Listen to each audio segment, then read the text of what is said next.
Willkommen zu dieser technischen Anleitung zum Dyson SV17. Wir sind Kelatos Informatiker, Spezialisten für technische Reparaturen. Wir holen dein Gerät direkt bei dir zu Hause ab, führen eine kostenlose Diagnose durch und schicken dir einen Kostenvoranschlag, bevor wir reparieren. Keine Anrufe, keine Fahrten. Wir befinden uns in der Calle Joaquin Maria Lopez 26, Madrid. Bequem, transparent und professionell. Link in der Beschreibung. Wenn dein Dyson SV17 komische Geräusche macht, ist das ein Zeichen dafür, dass etwas mit dem Motor nicht stimmt. Diese Geräusche können durch Verschleiß oder Beschädigungen entstehen und wenn sie nicht rechtzeitig repariert werden, kann dies zu weiteren Problemen führen, die die Lebensdauer deines Geräts erheblich verkürzen. Um den Motor zu wechseln, benötigst du einige grundlegende Werkzeuge, einen Kreuzschlitzschraubendreher, einen Torx-Schraubendreher, eine Zange und eventuell eine Taschenlampe, um die Sicht zu verbessern. Zuerst musst du den Staubsauger ausschalten und vom Stromnetz trennen. Danach entferne die Gehäuseschrauben mit dem Kreuzschlitzschraubendreher.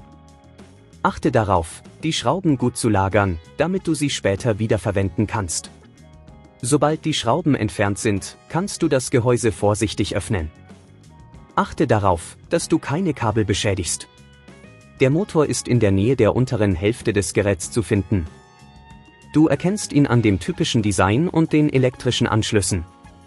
Um den Motor zu entfernen, musst du die Torx-Schrauben lösen, die ihn an Ort und Stelle halten. Wenn dir das an dieser Stelle zu kompliziert wird, denk daran, dass wir bei Kelatos dein Gerät zu Hause abholen und es dir repariert zurückschicken. Nachdem du die Schrauben entfernt hast, ziehe den Motor vorsichtig heraus. Achte darauf, die elektrischen Anschlüsse nicht zu beschädigen.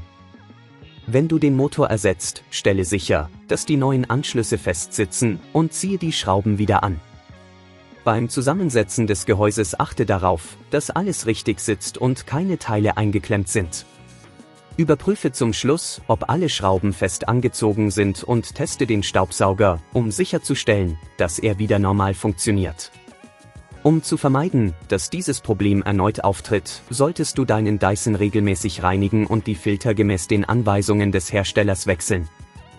Achte darauf, den Staubsauger nicht über längere Zeiträume laufen zu lassen, ohne ihn abkühlen zu lassen, um Überhitzung zu verhindern.